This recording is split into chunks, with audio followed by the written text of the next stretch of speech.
the question that came in, and this happens a lot where there's a story behind the question. But just to kind of save time, I'm just going to read the question. And basically, this is from an unfaithful husband who is basically saying, "Why is my wife acting like this, and will it ever stop?"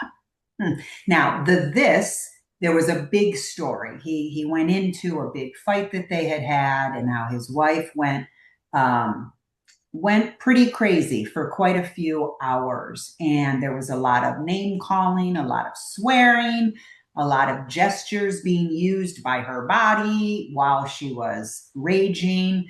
And he was just really, he's fairly new into the betrayal world. They're only a few months out from D-Day. So he's really like taken aback. Like, this is a side of my wife that I have never seen before.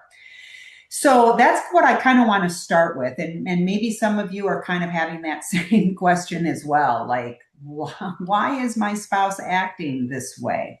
So, why are they acting this way, and will it ever stop? So that was kind of the two parts to the question. So, number one, that I always like to really explain: before betrayal, the betrayed partner has complete trust, complete trust.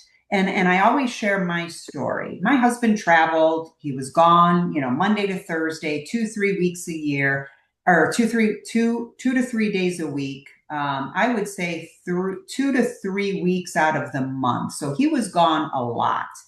It never once crossed my mind that anything was going on. And yet it turns out that there were 7 years of multiple affairs during that time.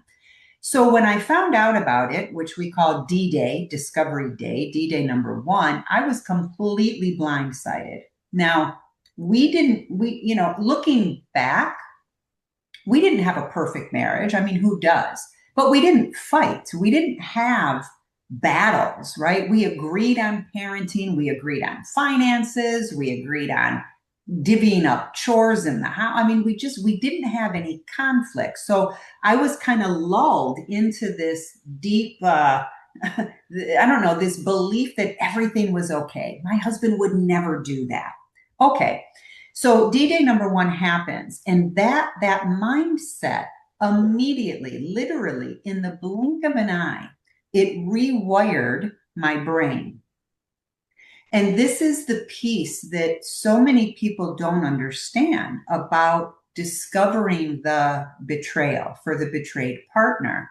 The brain literally says, I was safe, now I'm not. And that's why studying the brain and the nervous system, which we call neuroscience, is so important. What is so frustrating for me in the betrayal world is that we're not talking about this. Because if we don't talk about it, the unfaithful partners, the betrayers in the story, they have no clue what they're dealing with. My husband would say to me, I wish I had $1 for every time he said, Beth, you're crazy. Beth, you need medication. Beth, you need like to go somewhere and get help. He didn't say it because he was being mean. He said it because he truly believed it. He actually believed I was crazy. And trust me, there was a part of me that believed I was crazy too, because I didn't understand like what was happening to me. Because of course I didn't know anything about betrayal trauma back then. So that's the first thing I really like to let the wayward spouse know, is that betrayal trauma literally rewires the brain in an instant. 1 minute I'm safe, literally the next second, I'm not safe anymore. And that word safety is really important. So we as human beings, we need to know we're safe in the world. That's why when we walk down an alley in a bad neighborhood at 2 a.m, our gut instincts go off like, oh man, this might not be a good idea right now. That's biological. It's just in us.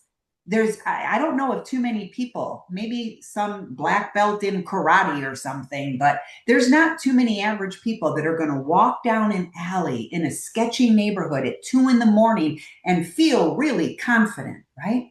Because it's something within us that senses danger. It's innate, it's just a part of our DNA. When we think about betrayal in terms of safety and danger, that's what happens to the betrayed partner.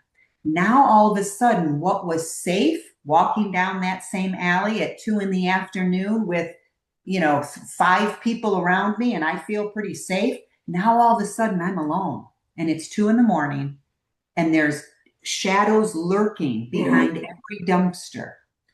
That's the rewiring that happens in the betrayed partner's brain. Without a good understanding of that, betrayed partners really do look crazy. I know I looked crazy. I absolutely did. I would go on these raging rants and I could go for hours. I looked crazy. But really, what was happening is my brain got rewired, and now nothing was safe. My husband wasn't safe. My house wasn't safe.